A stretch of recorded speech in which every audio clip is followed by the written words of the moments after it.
Whoever you may be, wherever you may live, this program contains material and information that is vitally important to you and your future. It is sensitive information that until now has been kept secret. Since the dawn of time, there is one field in which man has always excelled: the destruction of his fellow human beings.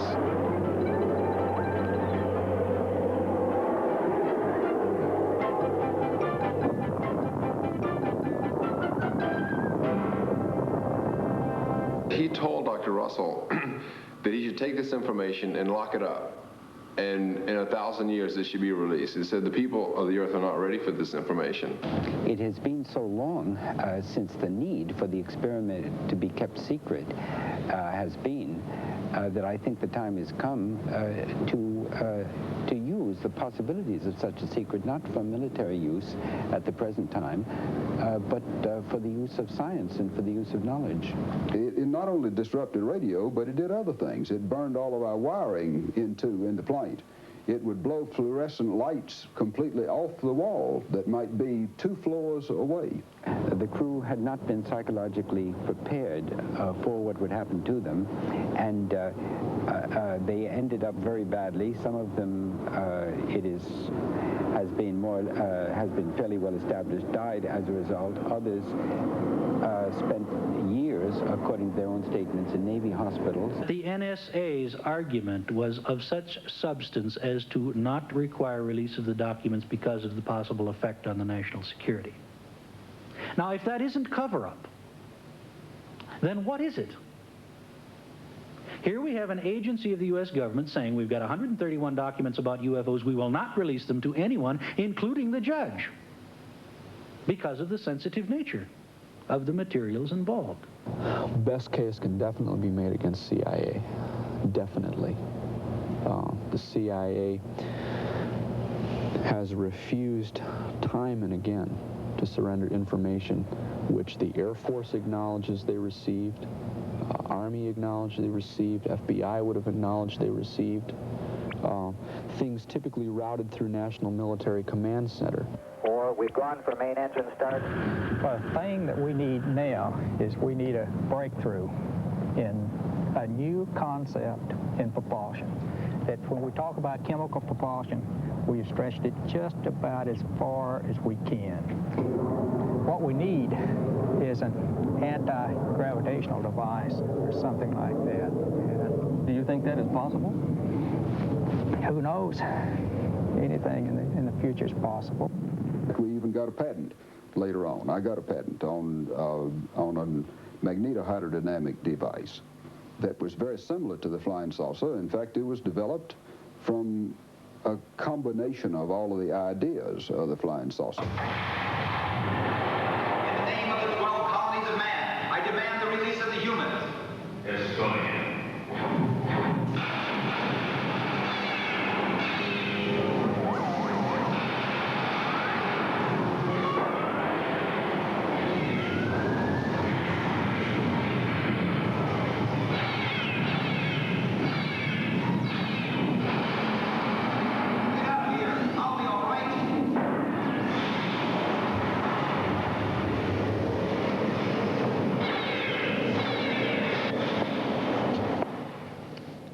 Flying saucers, laser guns, secret experiments in travel through time and space.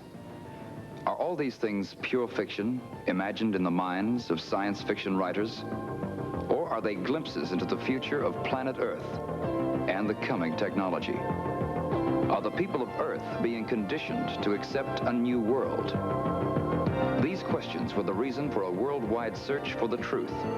A search led by Stan Deyo, an inventor and computer technologist from Dallas, Texas, who at one time was an officer cadet at the United States Air Force Academy and an informant for the FBI. This is his story to uncover the cosmic conspiracy.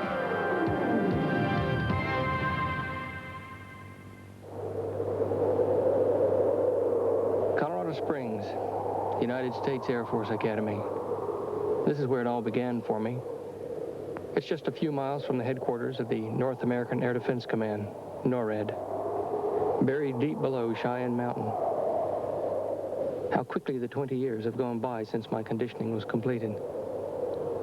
186 of us have been programmed by post-hypnotic suggestion and subliminal training.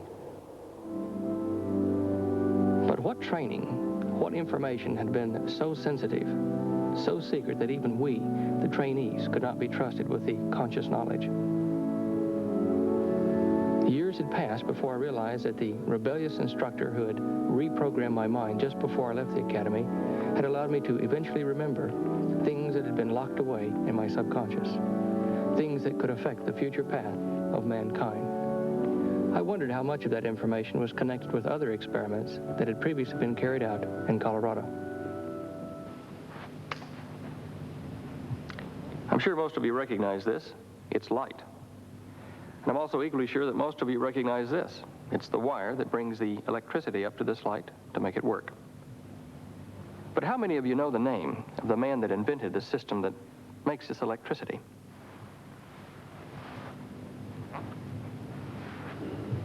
His name was Dr. Nikola Tesla, perhaps one of the most brilliant scientists of the last 2 centuries.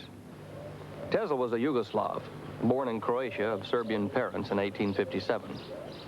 For over 50 years before his death in 1943, he was a citizen of the United States. Tesla set up a laboratory at Colorado Springs where he could study the fantastic displays of one of Mother Nature's most awesome powers, lightning. Finally, he emulated nature itself by creating man-made lightning. This genius not only invented alternating current electricity, but also the electric induction motor, the basis of all electric motors today. He transmitted power through the earth, enough to light 10,000 watts of filament globes at a distance of over 25 miles. His work led to the world's first hydroelectric power station at Niagara Falls. At a spectacular and unbelievable demonstration in Madison Square Gardens in 1898, Tesla caused a sensation with the successful operation of the world's first ever remote-controlled device. It was the time of the Spanish-American War, but Tesla's astonishing robotic submarine grabbed front-page headlines. If this submarine were loaded with dynamite, the Americans would have had an awesome new weapon. In Tesla's words, a race of robots. The press and the public of the time could see the potential of this new device, even though the U.S. government could not. But his greatest dream was to construct a tower on Long Island, New York. The purpose of this tower was to transmit pure electrical energy, without wires, around the world. With this form of energy, he foresaw many great things. In this book of 1919 is an article by Nikola Tesla entitled My Inventions. And in this article, he talks about things to come using his broadcast power without wires, based upon his proposed project at Long Island. I'll read you his words. The new self-propelled aerial teleautomaton, devoid of propeller, sustaining wings, and all other means of external control. It can attain a speed of 350 miles an hour, and that was fast in those days, and will reach a predetermined point 1,000 miles away, accurately within a few feet. What I found most astounding about this article was the artist's impression of Tesla's electric flying machine, a cigar-shaped object surrounded by an ionized air globe. This reminded me of the many reports of UFOs that glowed. Was Tesla 80 years ago working on the same principle that flying saucers use? If so, what happened to his research papers on the matter? And why was the almost completed power tower on Long Island blown up by the authorities during World War I? The Cathedral of St. John the Divine in New York, the largest edifice of Christian worship in the world. It was here on January the 15th, 1943, that more than 1,000 distinguished citizens from around the world gathered to pay their last respects to one of the greatest scientists in recorded history. This greatness gave us the first radio broadcast in 1896 over a distance of 25 miles, 2 years before Marconi, who was credited with the invention of radio. He gave the world a system of electric power, which 80 years later has not been surpassed. He invented and patented over 900 different electrical concepts and devices. Are these ashes all that remain of this man, who even made it possible to bring down lightning from the heavens in the sight of man anywhere on the globe?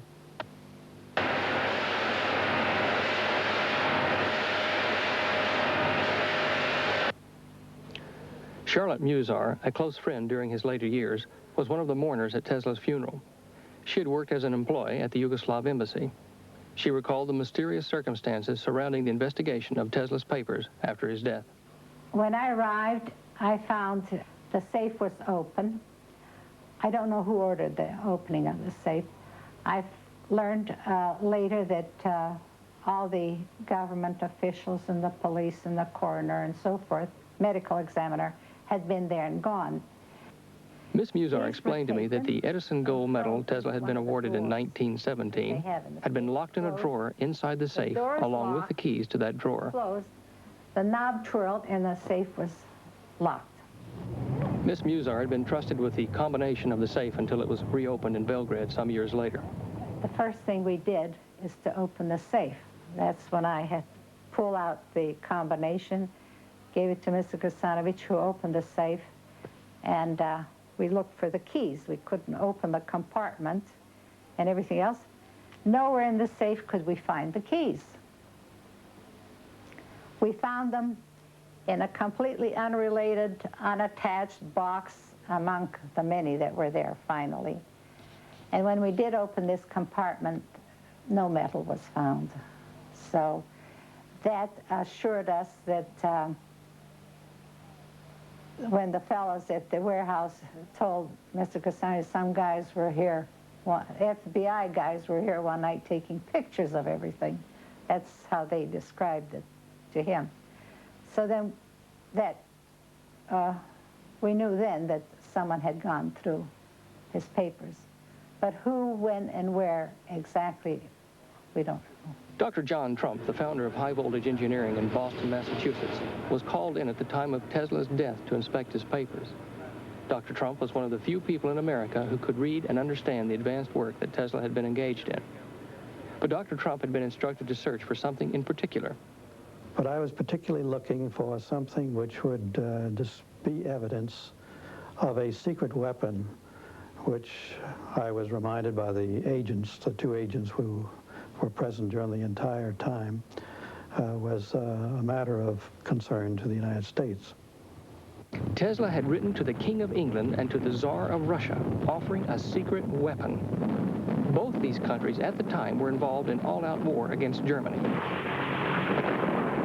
Dr. Trump recalled the supposed properties of that weapon. It had the capability of acting at a great distance, of being destructive to flying objects and things of that kind at a place which was remote from the source. This is the safe of Nikola Tesla. It once contained his most prized possessions, his most secret papers. Miss Musar had arrived too late to know who had opened Dr. Tesla's safe or what had been removed. And Dr. Trump had found nothing which he considered dangerous or a secret weapon. Tesla had been a naturalized American citizen for 54 years, so why were his papers seized by agents of the custodian of alien property? I suspect that governments other than those of the United States, England, and Russia were interested in the inventions of Dr. Tesla.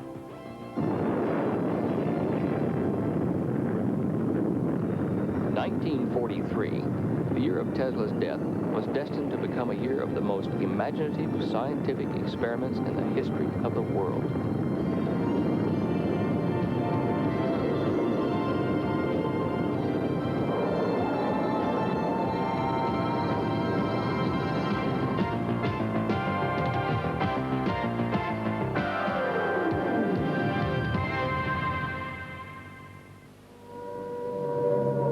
In 1943, while England was reeling under the impact of guided missile bombardment from German-controlled Europe, America was involved in one of the most amazing and fantastic experiments ever devised by man. Codenamed Project Rainbow, the objective was to place two massive toroidal electromagnets around the hull of a ship to make it disappear. The only thorough investigation of this highly classified and bizarre experiment has been carried out by Charles Berlitz and William Moore, co-authors of the Philadelphia Experiment. They had two enormous degaussers that that established a field of resonance, which initially, as I said, was to make clouds of ionization around a ship and make it invisible, as well as invisible to radar. But what happened was much more surprising and unsettling than that. The ship seemed to glow in the field, and all of a sudden, with a sort of the way you put on a neon light, except in reverse, it flicked off instead of flicking on, and there was no ship there. I believe the experiment was done once more at sea, and it was the fact that the experiment was done at sea under better conditions that it became more or less public knowledge, because the disappearing destroyer was seen by a ship in convoy to disappear at only 100 yards away. A group of scientists had been working towards these experiments for some time. They were headed by Dr. Albert Einstein and included an American electrical physicist. Thomas Townsend Brown, and he was not to my knowledge a doctor, and is still alive, by the way, is perhaps a very typical example of an individual who devoted the best part of his life to trying to understand and develop technology that the rest of the world didn't seem quite ready to accept. Townsend Brown, who had a military background, was a lieutenant commander in World War II, had a nervous breakdown in 1943. We know he was very depressed over the effect on the crew members of the experiment and the subsequent experiment which took place at sea. Suddenly a nervous breakdown, everything else. It's common knowledge in any government that people who have a history of nervous breakdowns are security risks. They're not given classifications. There are indications that this work went on in spite of Townsend Brown under top secret government projects. I think they're far in advance of his research today. Brown's research had included Project Winterhaven, experiments in interdimensional travel, similar to the Philadelphia experiment. He had worked for the French government on moving structures using only electrical power. And in 1957, he began to work in North Carolina with Agnew H. Bonson and James Frank King on electric flying craft. Agnew Bonson was killed in a plane crash in 1964, but I found King alive and well in North Carolina. This was the early 50s when everybody was awfully interested in flying saucers anyway. And most of the people were trying to find some reason for their being here. Also, other people were trying to find how they could fly and they could do the things that people said that they could do. And so we wanted to go further. We wanted to do mechanical and electrical work to try to find a power source that was similar to what they might have been using. We needed somebody that had done more along the lines that we believed in. And we hunted for various people. Finally decided that T. Townsend Brown, that we had read about but had never met, was working along lines that we liked. So we needed Brown. So we began to hunt for him. And this was in 1957. So Brown worked with Bonson and King, successfully building and testing flying saucers. But they did have some problems. We made saucers that were as large as 7 feet in diameter, and we ran those all the way up to 1,000,000 volts. And they would fly. We flew those, but they could only fly within the limits of the umbilical cord that was carrying the high voltage to them. So Brown, Bonson, and King had realized one of the dreams of Nikola Tesla. They had created a noiseless flying craft without wings, without rudders, and without propellers. But it had to be tethered to its power source by a cable. Tesla's greatest dream was to surround the Earth with electricity, pumped into the upper atmosphere by his power tower on Long Island. This would enable the user to draw electric power anywhere on the globe from his system. Was this all that was needed to make the electric flying craft practical? J. Frank King applied for a patent on their magneto-hydrodynamic propulsion system in 1962. The U.S. government, however, held back the granting of that patent for 5 years. I asked him why. The patent office understands, each patent examiner understands that any device that could in any way affect the national security would have to go into a special section of the patent office. And so certain types of patents, certain flying machines, weapons of different types, all go into this special part of the patent office, and they won't release it to the public. In fact, they even send people around saying, we'll do bad things to you if you talk about it until we release it. And they finally did release it in 1967. In the meantime, as far as I know, there were no government tests or anything else run on it. I've never read any reports that have been written by researchers, government researchers on it. But I imagine there must have been some report written on it to have released it. Patent number 1310990, lodged on 11 December 1970 by British Railways, detailed the technical data required to build a space vehicle powered by fusion energy. The space vehicle is circular in shape, and the primary source of particle emission is an array of lasers. However, in the middle of 1982, it was announced that the program had been abandoned. My real-world job, if you want to put it that way, is in the Space Shuttle program. I'm project manager for spaceflight operations for the McDonnell Douglas Corporation. And you are you're stationed at the... I'm stationed at the Johnson Space Center in Houston, Texas.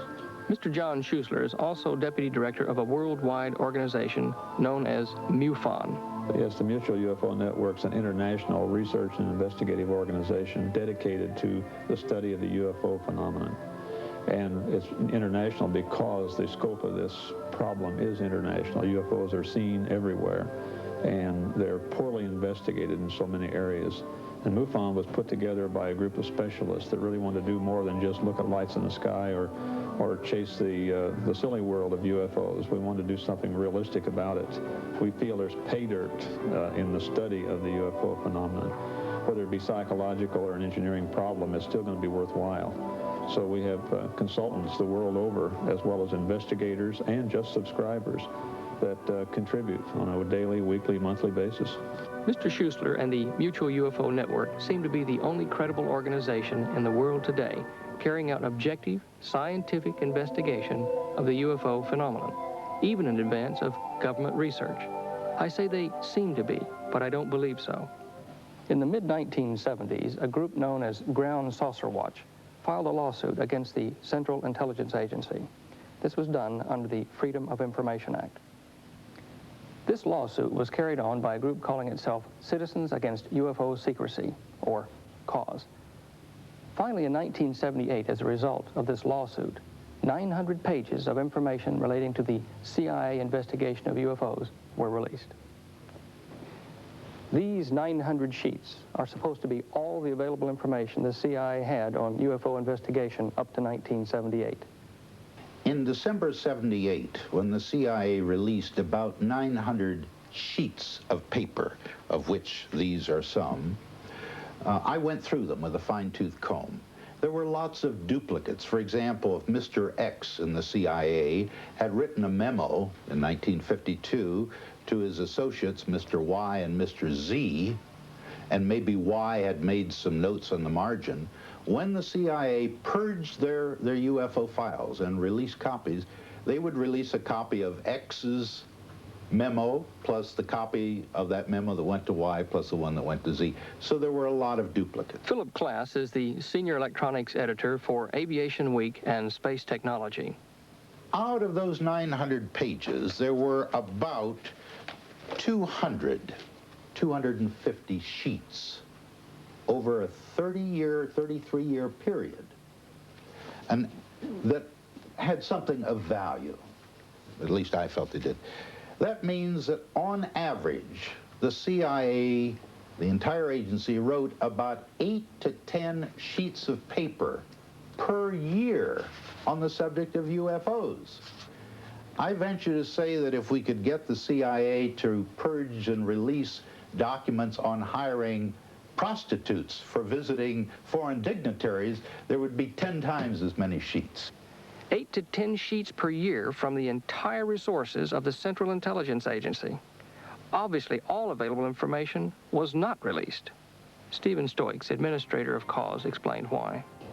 Basically, what these government agencies will do, what the CIA will do, is ask for every available specific on a document.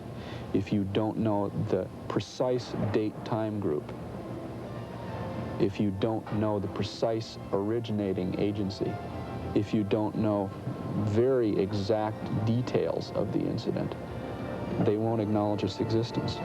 If you're one day off on the time group, there's a very carefully worded response stating, we know of no such incident on day in question. They don't respond to blanket questions because they don't have to.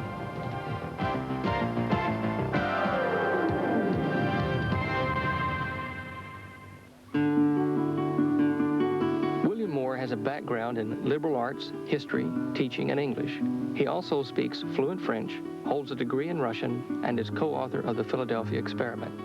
Stanton T. Friedman holds bachelor's and master's degrees in physics and spent 14 years working on classified government programs in high-power electric propulsion. Since 1970, they've been lecturing in schools and colleges across the United States and Canada on the presence of alien craft around planet Earth. I'd arranged to meet them in the small Arizona town of Prescott, where they'd been invited to deliver their lecture at the Yavapai College. We have been told that the Air Force was the chief agency involved in the investigation of UFOs. We have been told about Project Grudge, Project Sign, Project Blue Book. And we have been told that these are essentially the only efforts by the Air Force to investigate the phenomenon of UFOs. And that Project Blue Book was closed in 1969, and that its records in 1975 were transferred to the National Archives. And so if you write a letter of inquiry to the government, any agency of the government, you invariably will get the same answer. The government's files on UFOs were transferred to the National Archives. Project Blue Book material is totally available, and it can be viewed or obtained from the National Archives. There's only one thing wrong with that statement, and that is that it is not true. And it becomes increasingly clear that they have known a great deal, and that they have been keeping it from the American public for reasons known to the government. I had arranged for Stan and Bill to meet me in my motel room the next day. Primarily, I wanted to question them further on the cover-up of UFO investigation, and to see if they had any more information on government projects such as the Philadelphia Experiment or electric flying craft. I wasn't really prepared for what they told me. I am convinced, after 24 years now of studying investigation, that the evidence is overwhelming that planet Earth is being visited by intelligently controlled extraterrestrial vehicles. Some UFOs are somebody else's spacecraft. I'm also convinced that some small group in the government of the United States, and probably in other countries as well, knows very well that we're dealing with alien spacecraft. We're dealing with what in the States is appropriately called a cosmic Watergate. We're not convinced that everything should be put on the table. Technical data, for example, I'm not at all sure should be out on the table, because the key feature about flying saucers, forgetting philosophy, religion, and all those other areas which are certainly important, has to be, how do they work? Every government in the world would like to get its mitts on that kind of technology. Unfortunately, what that would mean, better weapons delivery and defense systems, I suppose. And so I don't think that data should be put on the table unless everybody puts all their data out on the table. And we both feel that it's very, very important for the future of the race to recognize at some point in our sociological development that we are planetary creatures. That is, members of a planetary society, as opposed to nationalistic creatures, members of individual, in this case 158 now different tribes, essentially countries, on the same planet. I think that once that realization is made, that we begin to think of ourselves as members of the human race on planet Earth. The thing about governments, though, most governments, is that priority number one is to stay in power, whether they're elected governments or despotic governments. Yes. Staying in power is the key. And I think in the United States, for example, any president that stands up and says, look, we've been lying to you for 35 years. We have had positive proof of their existence. We can't reveal the technical data, but we've known it. We've had our reasons.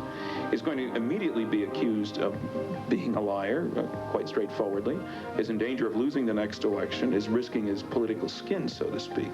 In the United States, that could be done by a president who had been elected twice in a row, because you can't run for a third term now.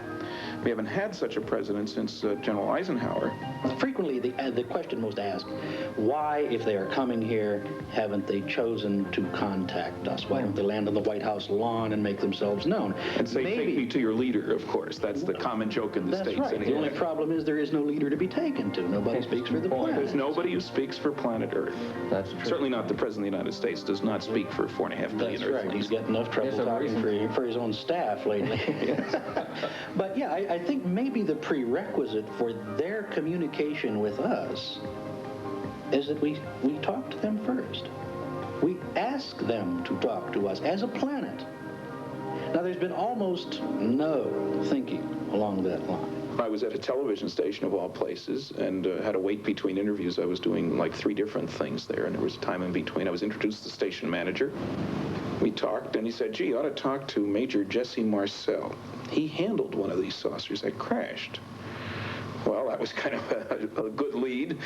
He gave me the town that Jesse lived in, and I contacted Jesse, and he told me a very interesting story. Sounded very straight. He couldn't remember the exact date, said it was in all the papers. I got that story and passed it on to Bill, and he found the newspaper articles, and we checked a whole bunch of papers.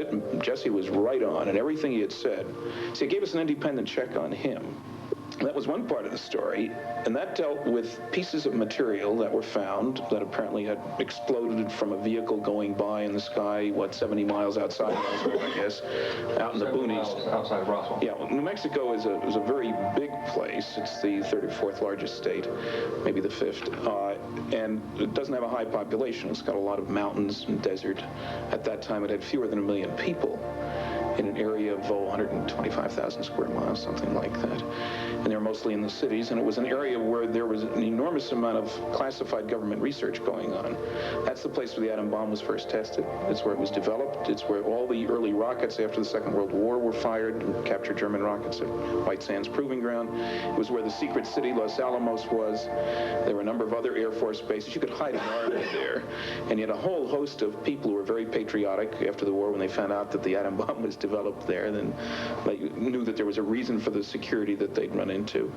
He was the intelligence officer of the only atomic bombing group in the world, the 509th Bomb Group. They found all this stuff covering the ground, 3/4 of a mile long, maybe a 1/4 mile wide, kind of V-shaped. And they filled up a truck with it and half a car with it, brought that back, leaving plenty there, which was later vacuumed up by military people, as the local people said. But that was only part of the story. The other part is even more fascinating because it involved apparently the crash of the rest of the vehicle, 100 miles or so west of there, and bodies were found on board that, and the military carted that off. Any description of the bodies? Oh, yes. Very quickly, between 3.5 and 4.5 feet high, 85 to 95 pounds, essentially hairless, a head larger in proportion to the body than a human head would be, but not larger than a human head, widely spaced and deeply set eyes, no apparent protrusions for ears or nose, nares and ear canals present, but not the protrusions that a human would have. Very small teeth, and unusually 4 fingers instead of 5, and working in quite a different way. They seem to be articulated in the sense that they would work something like this, with this finger up here being sort of folding over these 2, being less useful, but these 3 being the graspers. The hairs on the back of my neck were standing on end. What I was hearing couldn't possibly be true. But here, these 2 university-educated men, one a scientist, the other an author, believed every word they were saying.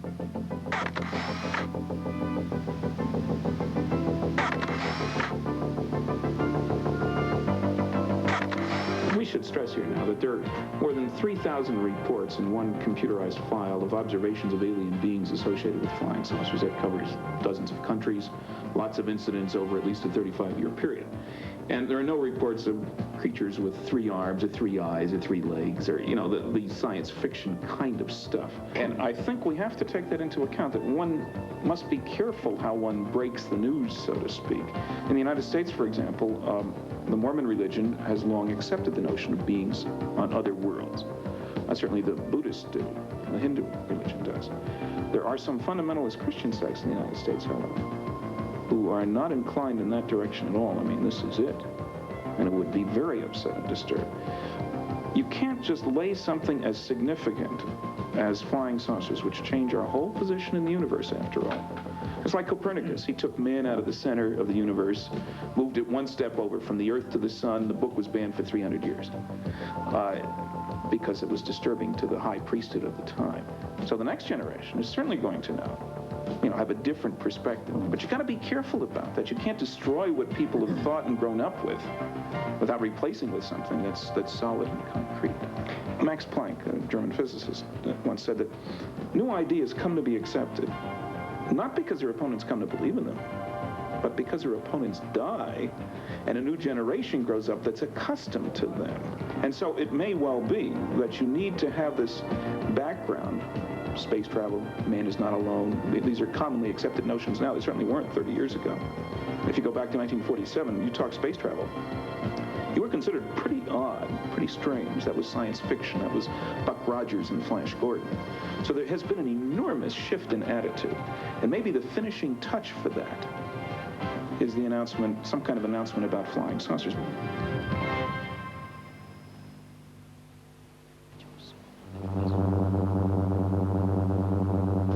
In 1959, the United States government, the Air Force, and the Army contributed to the development of a flying disc. It was constructed by A.V. Rowe of Canada and was known as the Avro car. In the most recent configuration, with the addition of the pneumatic control booth, the vehicle displayed stable flight characteristics at a height of 3 feet and at speeds up to 30 knots. The wind tunnel test data showed, however, that the focusing ring control, though it had been developed for satisfactory hovering, was not good enough for forward flight, and that fairly extensive modifications were required to add an improved forward flight control system. Testing was therefore discontinued until the two vehicles could be modified in readiness for further wind tunnel and flight test programs. But those modifications were never made. The program was officially abandoned in 1962. But in effect, the Avro car proved that a vehicle of this kind could in fact fly. Does it seem pure coincidence then that 1962 was also the year that J. Frank King applied for patent on the magneto-hydrodynamic system of propulsion? King had told me of Agnew Bonson's visions of the future, which he had expressed in his book, The Stars Are Too High. He wrote it because he was interested in a number of things that this would put before the public. One is the tremendous physical and psychological power that a country would have if it alone controlled a machine like a flying saucer. He was interested in politics, but never a politician. He was more scientific than he was politically inclined, but he was highly interested in, well, his Council of Eight that he sort of coined. The Council of Eight is a group made up of a group of 8 people drawn from the world. And these are influential people, not politically inclined people. They could be scientists, they could be other people. And he was working toward the end of his lifetime trying to really establish that. To start off with, it was a thought that he put in his book. His book included the flying saucer, the Council of Eight, the devastation that a machine like this could cause, or the possibility that maybe it could draw people together. If all of a sudden you have a weapon that's so powerful that there's no countering it, then no one should own it. And maybe the weapon should be destroyed, and everybody recognized that, we just shouldn't do that. It parallels atomic energy right now. But the saucer would have been that type of device. And so I think he had philosophical reasons for wanting to write a book like this. There were a lot of things that he wanted to bring out, and did bring out in his book, The Stars Are Too High. Rear Admiral LaRocque is the spokesman for the Center for Defense Information in Washington, D.C. We stand for strong national defense. We think war is a pretty stupid way to settle international difficulties, and nuclear war we think is insane. The worst single problem facing planet Earth today is overpopulation. The only effective method demonstrated to date that can control this overpopulation is war.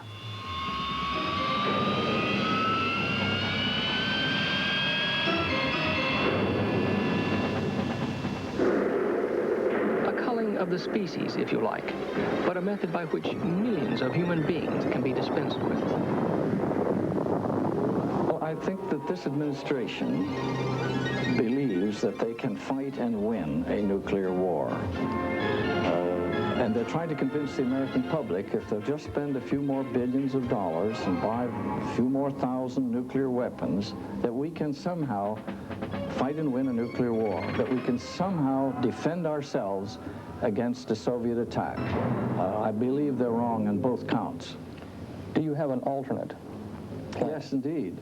I think, first of all, that we have to recognize that we in the Soviets and the other countries of the world have to live together on this planet, that we can't push each other around, that neither side can start and expect to win a nuclear war. As a nuclear physicist, I'm very much concerned about the proliferation of nuclear weapons. 6 countries have them now, and by the end of the century, surely there'll be another 10 countries. All it takes is one idiot to get the ball rolling, if you will, to use a nuclear weapon. Somebody else will respond, 3, 4, 5 will respond, and we have literally a hell on earth. Now, it seems to me that the best hope to avoid that is for us all to begin to think of ourselves as Earthlings. When the United States first began to deploy reconnaissance satellites back in the early 1960s, the Russians protested loudly. There was even the threat that they might try to shoot them down. But by 1963, the Russians had developed their own reconnaissance satellites, and they were delighted to have them. In other words, the Russian military, it would be only natural, don't want to take our Defense Department statement for how many missiles we have. They want to count them with their own eyes, with their own reconnaissance satellites. We know, for example, today exactly how many nuclear weapons the Soviets have, how many missiles, how many submarines, how many aircraft. We know their system exactly. They know exactly what we have.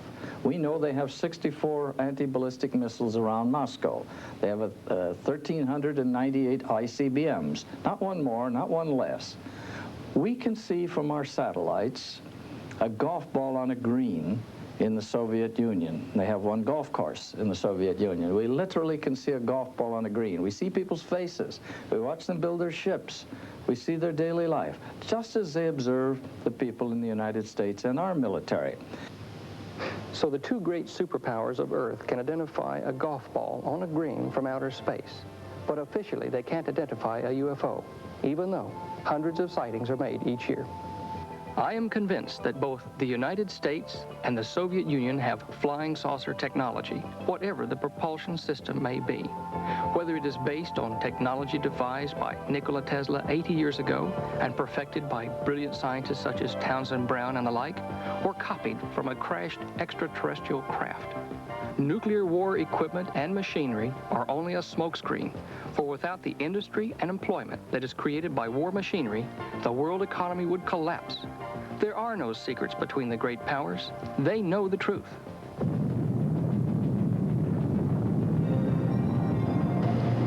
Now, in light of the documentary you've just seen, you may find yourself at some future date in a dilemma. And that dilemma may come about on that day that the world goes into possibly World War III or economic chaos, whatever.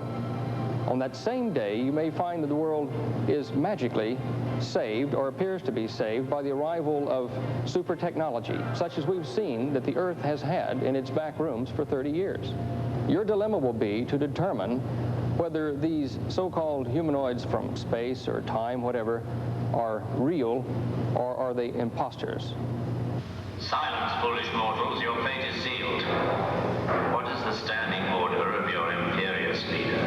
By your order, the total extermination of the life form known as man. This group will make a tasty meal for our Bovian allies. A position here has been discovered. More humans may follow. Prepare for liftoff. 3, 2, 1, 0. I demand the release of the humans. Destroy